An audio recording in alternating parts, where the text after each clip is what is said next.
This episode may contain adult themes and explicit language. Listener discretion is advised. Sorry.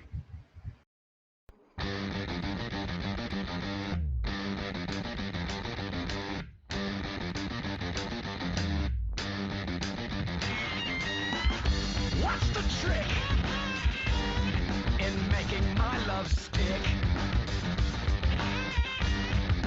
What's the trick? Hello, and welcome to the Film Critic, the Common Man podcast. While other film podcasts might rob a house, we make sure to steal a bunch of frozen steaks when we do it. Every episode, we discuss a film from the perspective of a film critic and the perspective of a common man. We may not agree, but certainly won't be boring. I'm your co-host, Ben Miller. I write about films from my own site, Ice Cream for Freaks, and I'm a member of the North Texas Film Critics Association, as well as the International Film Society Critics. You can hear me guest on other pods as the David Thewlis of podcasting. I am joined by my brother and common man co-host, a man who definitely has a cop's face, Jake Miller. How you doing, buddy? Doing all right. Hello, lovers. Calls it like you sees it. We are, speaking of lovers, we are in the midst of our February, our kind of romance mini series. This is probably the most outward and out romantic of the movies we have.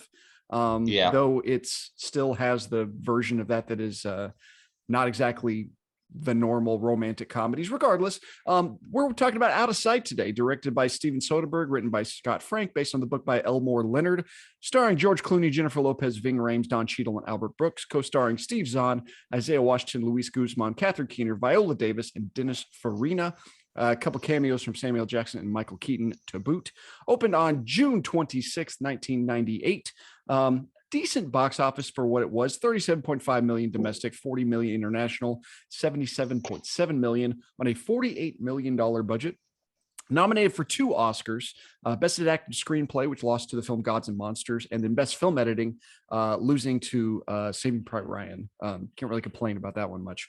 Rotten Tomatoes is interesting because it's a movie that I didn't expect to kind of have this kind of, I thought it might have been more of the opposite. Like critics are kind of like, it's kind of superfluous. Critics love this movie, 94% critics, 74 from audience, which is still good, but it's just not what I was really expecting. So this is your first time seeing this, correct? Yeah. I just saw this yesterday. So for the first time, this is one of my all-time favorites. So could be interesting stuff to talk about. I will go ahead and do a quick plot summary of Out of Sight. Based on the book by Elmore Leonard, as we said, this is career bank robber Jack Foley, played by George Clooney, is caught after a spur-of-the-moment robbery in Miami and sent to Glades Correctional Institute. He is able to break out of Glades kind of through circumstance, through the help of his friend Buddy, played by Ving Rhames. They also recruit kind of the ne'er-do-well idiot former prisoner Glenn, played by Steve Zahn, who is stoned out of his mind for this whole movie. And then in the midst of the robbery, they happened upon Karen Sisko, played by Jennifer Lopez, who is a U.S. Marshal. They kind of, in the midst of their escape, they have to kind of kidnap her in the process. And in the process, Jack and Karen kind of grow closer while in the trunk, actually, during this ride to get away. And then they have this kind of cat and mouse chemistry. Karen is able to get away on her own, as are the bank robbers. But Karen's kind of like, okay, well, I want to find Jack and hunt him down. So she is trying to decipher essentially where he's going to go next, and she figures out that he's going to Detroit to rob a house of another former prisoner, that be Richard Ripley, played by Albert Brooks. At the same time, they are intercepted by Don Cheadle, a man named Maurice Miller, and he is kind of a leader of a gang, also attempting to rob the same house, and they kind of all go in the same spot, and they all kind of collide. In the meantime, in Detroit, Jack and Karen do meet each other and meet up, have this romantic kind of interlude where they sleep together. And then they're like, well, you're still U.S. Marshal, I'm still a criminal. And Jack goes to rob the house. he actually gets away with the diamonds with Buddy, but he realizes that probably Don Cheadle's character Maurice is probably going to kill everybody in the house. His conscience kind of gets up to him. He goes back in to stop it, does successfully stop most of it. Karen intervenes, kills Maurice. And then at the end, Jack's like, well, I don't want to go back to prison. I'm going to put my gun up. You're going to have to shoot me. She does. She shoots him in the leg and he goes back to prison. She's going to take him back I mean, who among us hasn't been shot by a woman? It's part of the deal. So he's being transported back to prison, but they put Samuel L. Jackson in there with him, a man who has escaped from prison 9 times, for plenty to talk about on the trip back to Florida as they drive back. The movie ends. So Jake, I want your initial thoughts. So like you said, this is the first time you had ever seen it. What are your initial thoughts on like just the movie in general? You weren't a fan. I didn't really like it. Really? Well, I don't want to say I didn't like it. I could do without it, I guess. Yeah. I mean, it wasn't bad. It was a movie, but see, for some reason, I don't know what it is about Out of Sight. It is one of those movies. I love it from top to bottom, every single thing about it. The performances, the impact, the everything. I'm just like, this is perfect. I don't know what about it I love, but so first and foremost, I want to talk about Jennifer Lopez, because this is kind of before Jennifer Lopez is Jennifer Lopez as the J-Lo. This is pre-J-Lo. Pre-J-Lo. Like she's still, what? I said Lejo. Yes, that's right. Close enough. So this is like, she's still trying to be an actress and still trying to not the persona that she is. I think this is by far and away her best performance.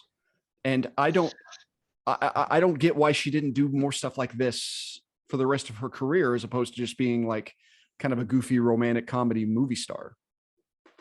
Yeah. I will say that I do think this is a good performance by her, especially when you look at movies like Anaconda. You're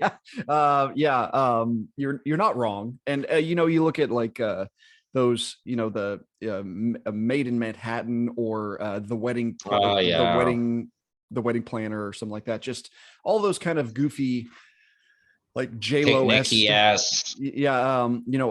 Enough. The mother-in-law. Yes. Monster-in-law, all those kind of things. Like this Monster-in-law. Yeah. She is trying.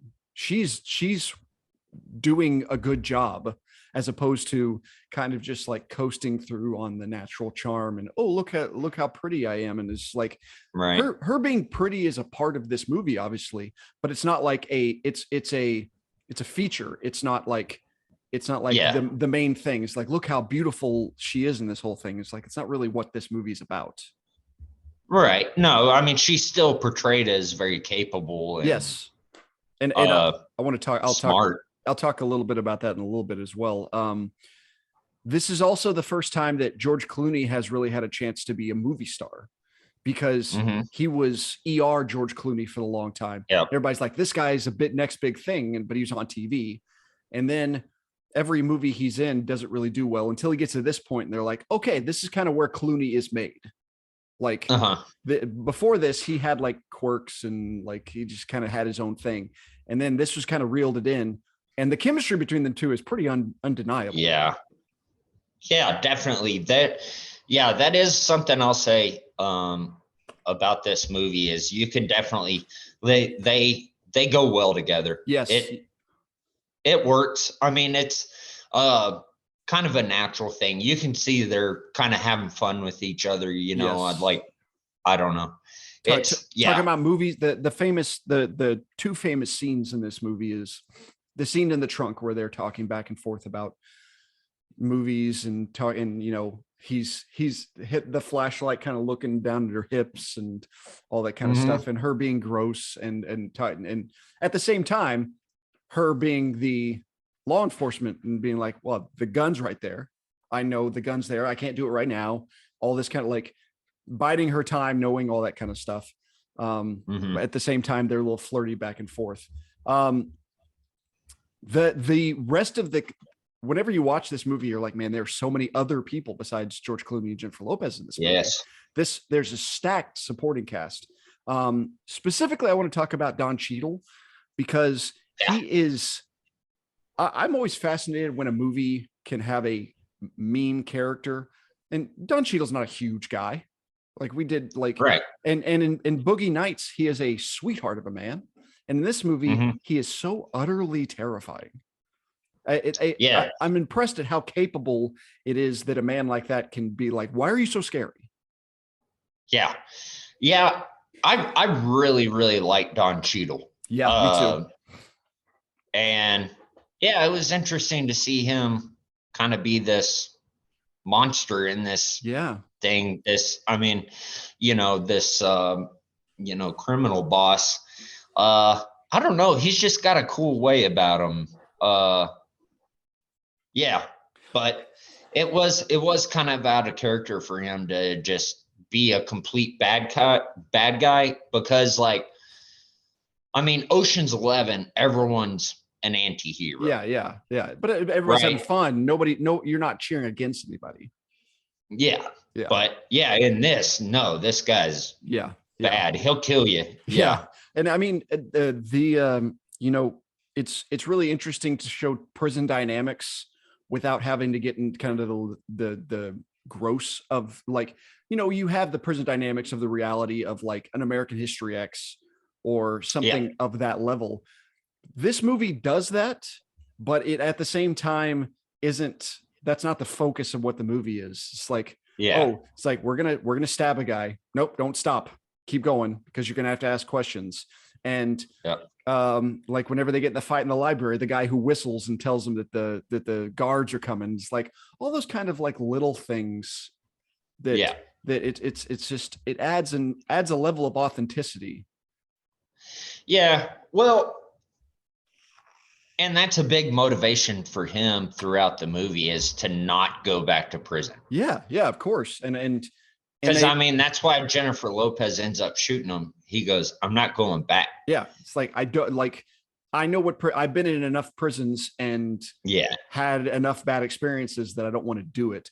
And even outside of the prisons, whenever they meet each other in that boxing gym in Detroit, and White Boy Bob and Ving Rhames are kind of going at each other. Yeah. And like they said, it's like, just like in the yard, it's like, nobody can back down. It's like, you're still in that kind of mentality of, yes, I can't show that I'm meek.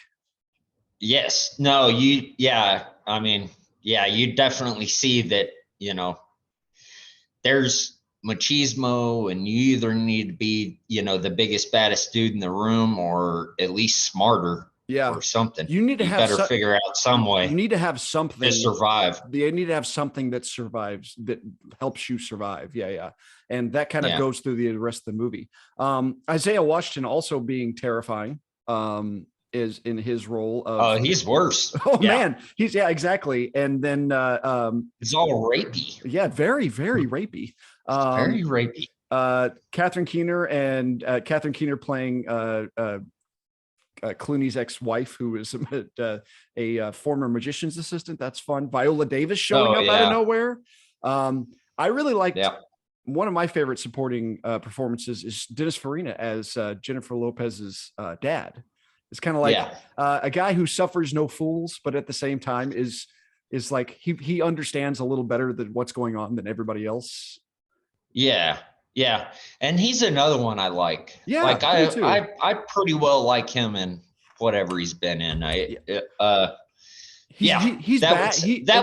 was a good dynamic. Yeah. It's like a father-daughter, but more like, okay, yes, you're my daughter and I'm going to raise you as a girl. You're not a tomboy, but I'm also a cop, and you know how to handle a gun. And this is like, it's a very fun dynamic. Like, well, I wanted a boy, but I'm not going to raise you as a boy, but I still have it's not something you normally see in these type of movies. It's interesting. He kind of has that nurturing aspect of, Yeah. well, this is my daughter, but at the same time, he's like, well, you can take care of yourself. You're a You're big girl. perfectly So, capable. Yeah. And yeah. and that's another interesting thing the film does. A lot of the times it's like anytime she wants to go like, oh, I'm going to go investigate this, or I want to go, it's like, oh, you shouldn't do that. They're dangerous. He's like, I'm an officer of the law. I have a gun. Like, Yeah.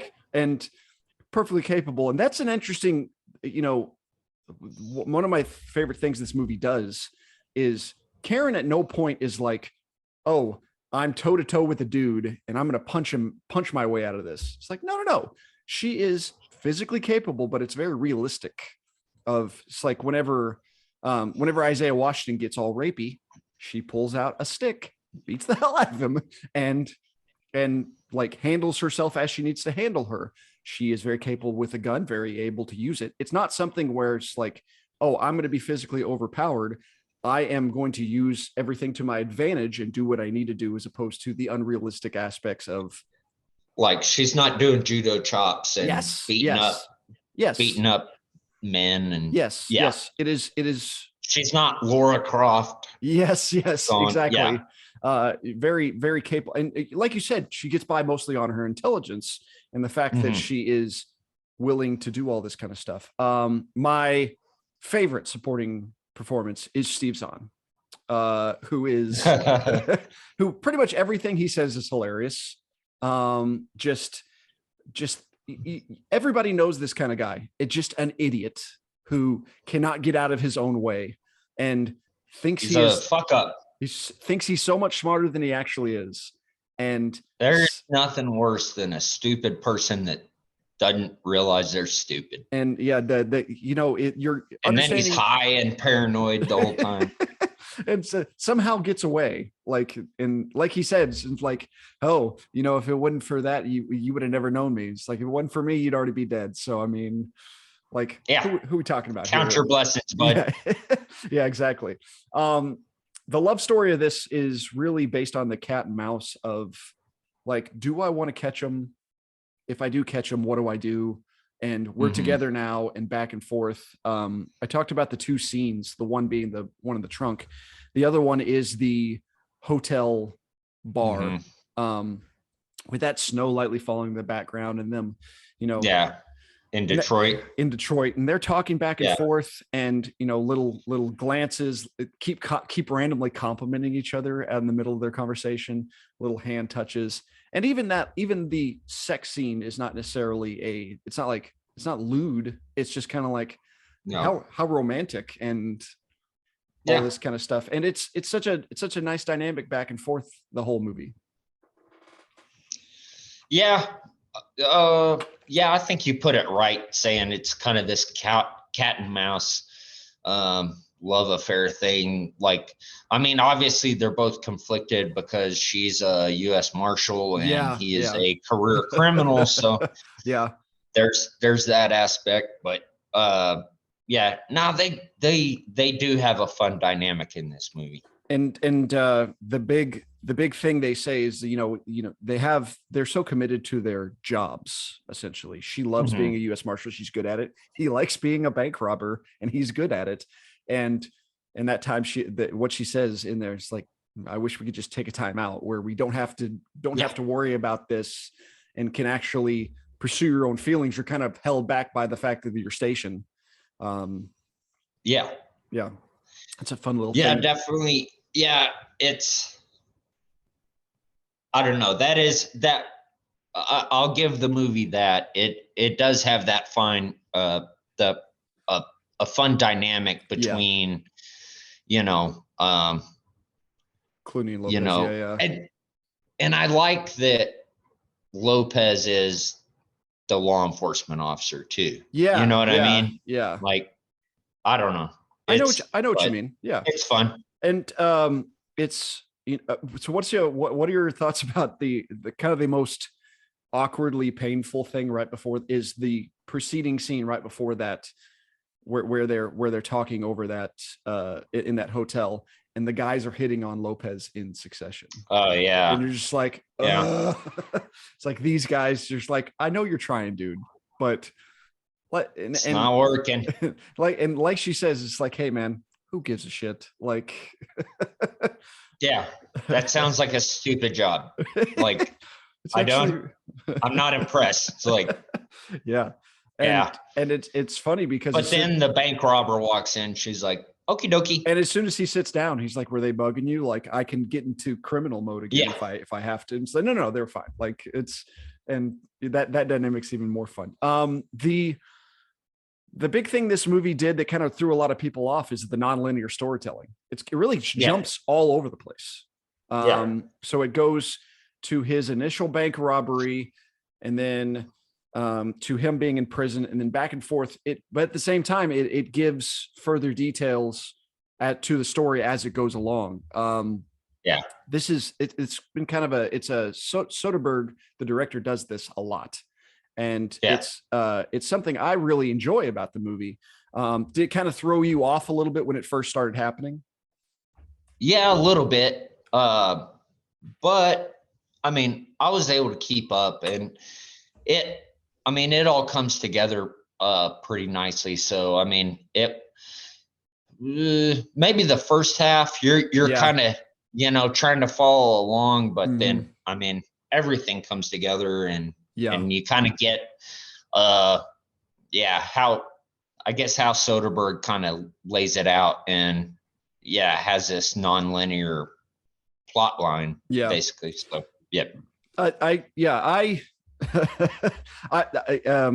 I'm surprised you didn't like this movie because of how much, I guess, just because I love it so much. And it's one of those things I look at and go, man, I did a podcast a couple months ago, actually talking about Out of Sight, about how it didn't get hardly the Oscar nominations that I thought it should get.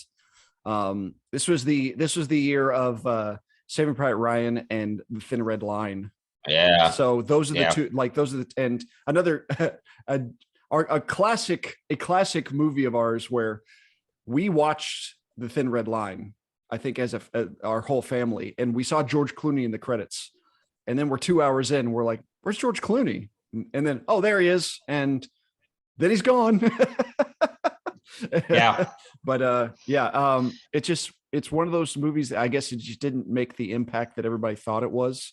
Nobody was ready for the kind of movie it actually is, as opposed to, it's like, oh yeah, fun little capers. Like, okay, well, it has a little heavier intentions than what it actually has. It's not I guess bank robber movies are I will give this movie credit for I guess boldness, combining a rom-com with a bank robbery caper type story is I could see how that'd be difficult to have one foot on this side and one foot on the other. But straddling that. So and not to mention, I'll give him credit for going for it. And not to mention, you can kind of, especially watching this film with if you think of kind of how the editing and the transitions and the music, especially, you're like, oh, I see how this is the same guy who made Ocean's 11. Yeah. You're like that little, that jazzy score. And just like, you see the through lines, and obviously Ocean's 11 being the much more successful version. Yes. That's basically how I felt about this movie. It was a lot like Ocean's 11, very reminiscent of that. A lot of the same characters, just not as good. I mean, it's obviously there are different type of movies, and dealing with it's weird having like the idea of having like an Ocean's 11 type movie with that kind of flow and feel, and then like all of a sudden you have kind of like vicious, like some pretty graphic violence out of nowhere, and white boy Bob shooting himself in the head, or various things like, or attempted rapes and prison dynamics, like you kind of want to go in feeling good about it, and you don't really feel good. Now it is a little more, I guess Ocean's 11 is just funner. More, I don't know. It doesn't get as heavy. You're right. It doesn't get as heavy. Yeah. I agree. Let's take a quick break and we'll come back. All right, we are back. It is time for Poll for a Dumbass. Every week I go through the filmography of a filmmaker and put Jake's cinematic knowledge to the test. Today we are going over the one supporting performance we did not talk about, the gentle giant himself, Mr. Ving Rhames. Very good in this movie. Kind of somehow able to balance being a scary prisoner, but also being kind of sweet. And somehow he keeps narking out his buddy because he has to tell his sister everything he does, but whatever. Ving Rhames, a very accomplished actor throughout the years. I don't have a ton of stuff for him because of how many sequels he does, but we'll get into that as we go. Anyway, so he starts off his career, just some small stuff. These movies called Native Son and Patty Hearst. The first movie I want to talk to you about, a long history of Vietnam movies, and maybe the ickiest of Vietnam movies, Casualties of War. Yeah, it's a rough watch. It is. It is not exactly a gleaming light for American servicemen. No, based on a true story, I believe. Yeah, I think so. I watched that movie way too young. Oh yeah, like, I was. Yeah, I mean, I've always been into war movies sure. history movies and stuff. I remember watching that like as a young teenager, probably, and I was like, I wish I hadn't seen that. It's one thing, like, Vietnam movies like Platoon, you're like, well, at least the battles are being fought. Like, I understand what, like, Casualties of War, you're like, I don't like this. Like, this is just makes you feel icky. So that's one of the first mainstream things he's ever been in. I wanted to include this one. I have not seen this movie. I think I've seen this movie once. It is a notorious bomb. The Sylvester Stallone, Estelle Getty masterpiece, Stop or My Mom Will Shoot. No, I don't believe I caught that one, bud. It's like I said, a notorious bomb. It almost ended Stallone's career just because of how terrible it was, apparently. But he plays Mr. Stereo in that one. Oh boy. 1993 big sounds great. 1993 big year for Ving Rhames. I wanted to include this movie because you are married to a Latina lady, and I am. Therefore, I imagine you are cultured a bit in the Latina subcultures, and part of that is the obscure movies that maybe the rest of the world hasn't seen. How about the Latin prison classic, Blood In, Blood Out? It's one of my wife's favorites, actually. Oh, see, and I don't know why. I've never met. Fucking brutal. It's brutal, and American Me and Blood In, Blood Out are the two movies that every Mexican person I've ever met's like classic. I'm like, what are you? They're like, that's our shit. I'm like, do you want to claim that? Yeah. So yeah, I know. I knew you had seen. And hey, to bring up Jennifer Lopez too, Selena, yes, exactly. Is a big freaking hit. That one makes sense, at least. Like American Me and Blood In, Blood Out, they're like, yeah, that's our stuff. I'm like, how? It's just brutal prison rape. Yes, it really is. But gets to take a kind of detour after the roughness of Casualties of War and Blood In, Blood Out. That's fine. I'll come back in. Okay. Same year, 1993, playing a Secret Service agent in an actual comedy. Have you seen the movie Dave with Kevin Kline? Oh, yeah. As the president. Posing as the president. Really nice in that movie. He plays a stoic Secret Service agent who eventually has hair. It's really alarming. Yeah. But really good in that it's movie. Been a while. Yeah. I like Dave. But that's a good movie. Yeah. He really came into the forefront of everybody's attention the following year, in 1994. His most popular movie, when he dies, his tombstone will read, "I was Marcellus Wallace in Pulp Fiction." Yeah. Definitely. Speaking of rape, I mean, it's one of those things you're like, oh, you're Marcellus Wallace, you're this big hulking, you're scary guy, and then you watch the movie and you're like, oh no, like it's not very took a turn. But he's still very enjoyable in that movie, still very good in that movie. He's definitely some dude you don't want coming after you. He is terrifying. Yes, exactly. 1996, he stars in the movie where he definitely made the most money over the significance of his career. The first in a many long lines of Mission Impossible movies. The original. I think I only watched like the first one. He was in all of them, so you definitely saw it. Like, all right. Him and Tom Cruise are the only two who have been in every single Mission Impossible movie. I think I only watched the first one. That's the reason his filmography is fairly limited, because he doesn't work a whole lot anymore. He just keeps doing. He'll do like small things, and then he'll do a Mission Impossible movie. And why not? If you're in Mission Impossible and you're in Pulp Fiction, you probably don't need to work a whole lot. It's like I said last week. I think that's ultimately the goal, is to get to where you can be picky. Yep. Yeah, it's great. Like I always say, Daniel Radcliffe, he made Harry Potter. He has all the money in the world. Then he gets to be weird as he wants to be. Yeah. Yep. Same year, 1996, playing another bodyguard type. Have you seen the film Striptease?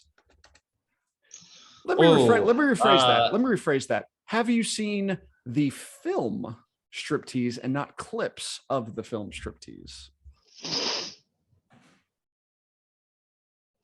That is an interesting question. It's kind of like how you have not seen Mulholland Drive the movie, but you have seen clips from I've seen the nudie parts. Exactly. That's what I'm saying. Yeah, so I'll probably just have to be honest and give you a no. I have seen clips which I found enjoyable. Sure. It's not bad. It's one of those movies that like kind of puts the stripping is actually a noble profession. There's a lot of art into it, and like, okay, well, it's not as, you know. Yeah. It's kind of a Pretty Woman version of stripping. Exactly. He's fun in it. Burt Reynolds is having a lot of fun in it. But 1996, after 1996, he goes he has a nice little run here. 1997, playing it's an interesting film, a rough watch. Have you seen the film Rosewood? No. I don't know that. It's a historical drama based on the 1923 Rosewood massacre in Florida, when a white mob killed black people and destroyed their town. It's a little bit different than the reality of it, because Ving Rhames kind of gets to play a High Plains drifter type vengeful hero in it. But it's a bit of a tough watch. But it was fairly highly acclaimed at the time. I'm not surprised you haven't seen Rosewood. That being said, the same year, 1996, playing Nathan Diamond Dog Jones, one of the many convicts in Con Air. Yep. That's definitely one where even as a kid, you're watching it like, we probably watched it way too young for what it was. Even watching it, you're like, this is so dumb. It's you have those. It's pretty bad when you're a little kid and you're like, Nicolas Cage is kind of not good. He was like, I don't think, like, not to mention us living in Texas, you're like, that's not what a Southern accent is. Like, no. So not even close. And it's a silly movie. So he's in Out of Sight in 98, 99 back-to-back movies again. How about have you, outside of seeing the trailer and the famous clip of Catherine Zeta-Jones's ass, have you seen Entrapment? Ooh. I have. I've seen the whole thing. The whole movie, yes, yeah. That is the best part. That's the memorable part. Exactly. It's you want to talk about a visual element that, like, oh, we're gonna put it in the trailer, and that's gonna put butts in the seats, and it worked. Yeah.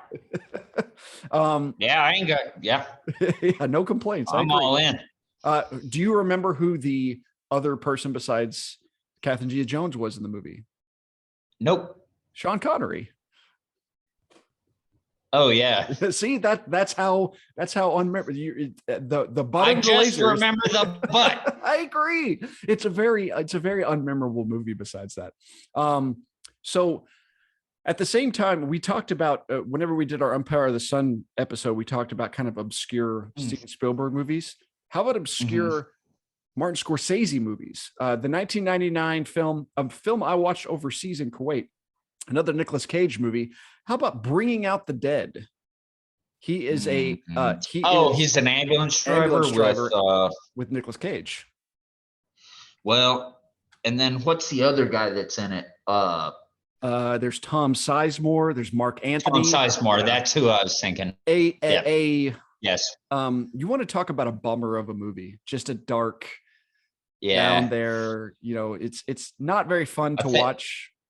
I think I watched that in Kuwait as well. I think so too. And yeah, it's good. I haven't seen it in so long. Like I can't tell you if it's good or not. It's dark. It's a rough, and it's one of those like, well, is Nicolas Cage a bad actor? Like, I don't think he is in a lot of stuff. Like in Bringing Out the Dead, I think he's pretty good. But 2000, Rhames returns to his Mission Impossible role in Mission Impossible 2, the worst of the Mission Impossible movies.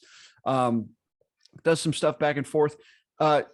Turns to voice acting for the first time in 2002 as the character Cobra Bubbles in Lilo and Stitch. Yeah, he's the FBI. I like agent. Lilo and Stitch. I like Lilo and Stitch too. Yeah. And that starts his long hit. He played that role for a long time in all the sequels and all that kind of stuff. Voice acting obviously being the thing he's been doing a lot lately. So the next year, 2 years later, actually, excuse me, in 2004, a surprising hit for what it was, the reemergence of zombies in popular culture. How about Dawn of the Dead? Yep. The first time you see zombies run, and they're terrifying. Yeah. That was scary. It wasn't just yeah. It's like these things are coming and they're going to mess you up. Yeah. So essentially after 2004, he really starts to take a step back, being like, okay, I'm going to do whatever I want. I guess the Mission Impossible money starting to roll in. Did Mission Impossible 3 in 2006. And as far as I'm going to do whatever I want to do, the last one I have on here in 2007, I now pronounce you Chuck and Larry. Yeah. As a gay fireman. Yes. Just a ridiculous film. It is. It's funny though. It's funny. I agree. And then after that point, he just kind of, after I now pronounce you Chuck and Larry, he's in a lot of small stuff, a lot of straight to video, a lot of, like I said, he'll keeps popping up in the Mission Impossible movies. His last, he had a little thing in the Guardians of the Galaxy sequel. He does a lot of voice stuff, and obviously his most famous role, the man who tells you that they have the meats. Oh, is he Arby's guy? Arby's, we have the meats, is Ving Rhames. We have the meats. That's right. Yeah. So I love Arby's. I love Arby's too. So and his voice is so ubiquitous to that. I'm just like, yes, that's perfect. That's good to know. That's fun. So every time you'll see an Arby's commercial now, you'll know. Yep. So that does it for Ving Rhames' filmography. Essentially, like I said, he just kind of shows up in Mission Impossible movies now, and then does a couple voice work. You went 11 out of 14. That's way better than I thought I was going to do. So not Stop or My Mom Will Shoot, Striptease, and Rosewood. You got everything else. Casualties of War, Blood In, Blood Out, Dave, Pulp Fiction, Mission Impossible, Con Air, Entrapment, Bringing Out the Dead, Lilo Stitch, Dawn of the Dead, and I pronounce you Chuck and Larry. Well done, sir.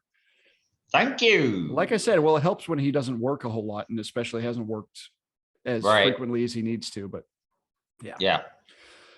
That's it for me, Jake. What about you? Oh man, I think it's time that you step into a little place called the Hot Box. Each episode, instead of me steering the conversation, Jake peppers me with a series of questions that I must answer truthfully. Sometimes it is trivia, sometimes it is not. What do you got for me, sir? Okay, so there is you brought up Steve Zahn. Mm. Is that how you say his name? Steve Zahn, yes. Yeah. And there's a scene where they're in prison and he's like, you guys using the bench? Yeah. And he gets on there and it's shit. What would that be? $1.35? At least, yeah, probably, yeah. It was only $2.45s. The bar's usually 45. So that'd be $2.15. Right. $2.25, $2.25. Anyway, yeah. So anyways, but yeah, he can't get one out of them. yeah. Like, so have you ever had to like get a spot like where you're like, can someone come pull this off of me? I've never had, so famously, and we don't do a whole lot of bench pressing, but when you do, the rule is you don't put clips on the end, because if you get in that situation, you can just dump them. But I have had a situation where I'm like, okay, I'm going to do this. I don't have anybody spot me. I think the gym was empty or something. I'm going to do it. And couldn't get it. And I'm here. And the whole time I'm like, okay, I know what I have to do. And I'm stuck there. And I just had to roll it down to my waist and sit up. It was not as embarrassing as I expected it to be, but I've never had to have anybody pull it off of me. Just because I knew the situation of, okay, this can be close. Oh no, I'm not going to make it. And I took it into consideration. I saw a video yesterday of a guy trying to bench press 405 pounds and it slipped out of his hands. So I think he should probably go to the hospital.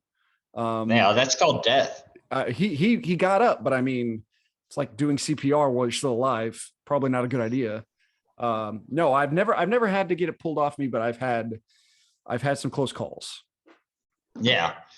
I've had to dump them. Have to dump them. Yeah. That's not surprising. Yeah. I mean, and then it's dunk, boom. Yeah, exactly. Wow. Yeah. Okay. I'm still alive. Yeah, exactly. Yeah. That'd only be $1.35.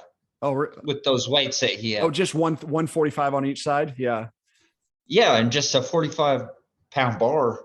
And he couldn't even like get one rep in. I'm a little dude. I can knock that out. Also, I'm not sure if you've seen Steve Zahn in the last 20 years, but he's kind of a smaller guy, but he's not in bad shape. So, I mean, it's obviously a movie magic for you. Yeah. All right. Have you ever been inside a prison? I have not. I don't. It certainly does not sound like a fun time. You have regaled a couple stories of being in Huntsville, Texas, where that's the Supermax, and I mean, it doesn't sound like a fun time. But no, I've never been. I don't think I've been inside a jail. Really? I don't think so. Certainly never been arrested, but. Well, yeah, I've always been on the other side of things. Sure. I was never an inmate. Sure. But yeah, where they execute people in Texas, I was literally within walking distance from my apartment to the Walls unit there in Huntsville. And we during college, we took some tours of prisons, and then later I had to go in and do some work there related to some cases and stuff. And now that first tour I took in prison, I went, I'm not coming here either to work or to be an inmate. It's just not happening. This isn't for me. You know, a grown man staring you right in the eyes and just openly masturbating.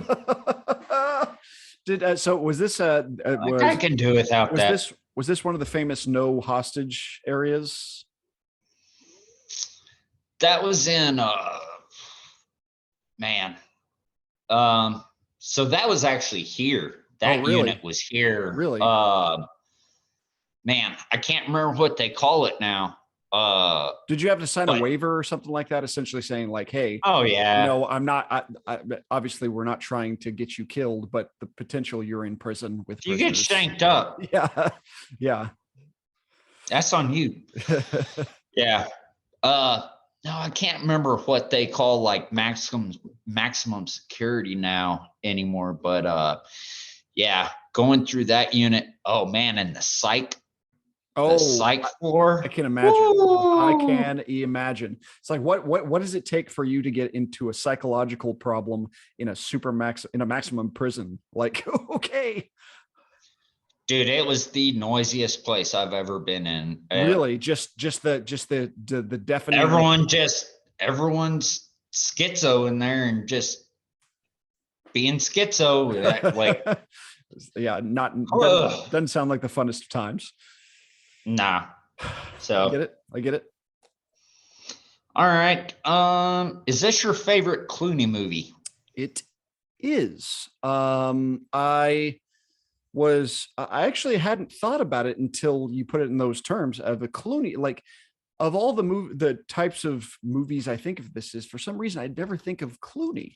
I always think of Jennifer Lopez or Soderbergh or the various things like that. For some reason I never equate this movie to a Clooney movie, but it's one of my all-time favorites, and of my list of all-time favorites.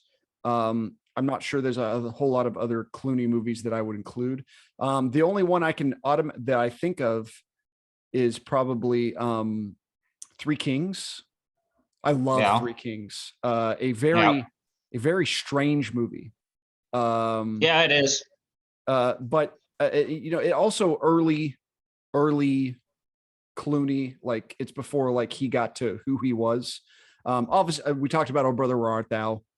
The Oceans movies, some various other stuff. I don't think it's his best performance, but I think it's the best movie that he is featured in. Well, I was thinking about it, and Clooney tends to play a charming con man. Pretty much, yeah. Look at Three Kings. Yeah. Charming con man. Okay. Oh Brother, Where Art Thou? Charming con man. Yep. This movie, Out of Sight. He's a charming con man. Yep. Ocean's 11. Charming con man. Yep. Pretty much. I mean, it's kind of the only one that maybe I can't think doesn't fit the mold is maybe like A Perfect Storm. Yeah. As far as the things that he's really successful at. I mean, even this last year, he was in this romantic comedy called Ticket to Paradise with Julia Roberts. And even in that, he's not really a con man, but he means that it's all that kind of slick. He's slick. Yes. Slick is a good way to put it. My favorite performance of him is a movie called Michael Clayton.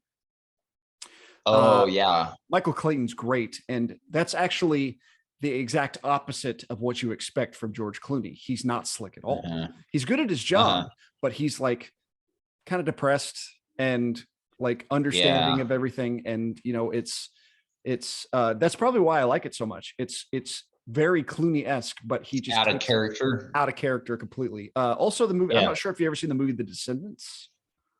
The Descendants. He Doesn't sound familiar. He is a father living in Hawaii with his two daughters, and his wife has an accident, falls into a coma, and he discovers that she has actually been cheating on him for the better part of a while, and he kind of has to deal with all that as she is dying. He's really good in it.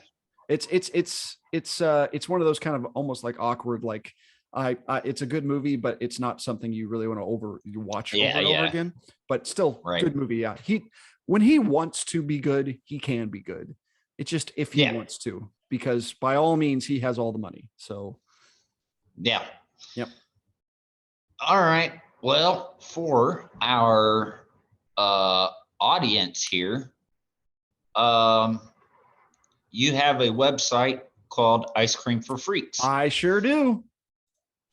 So explain where that came from and how you picked that. Well, essentially, whenever I was coming up with the name, I was trying to spitball names in various ways, and I wanted something memorable, obviously. And I love this movie, and it had the line is Clooney yelling at Albert Brooks in The Office about talking about, if it wasn't for me, your time in prison would have been completely different. I saved you.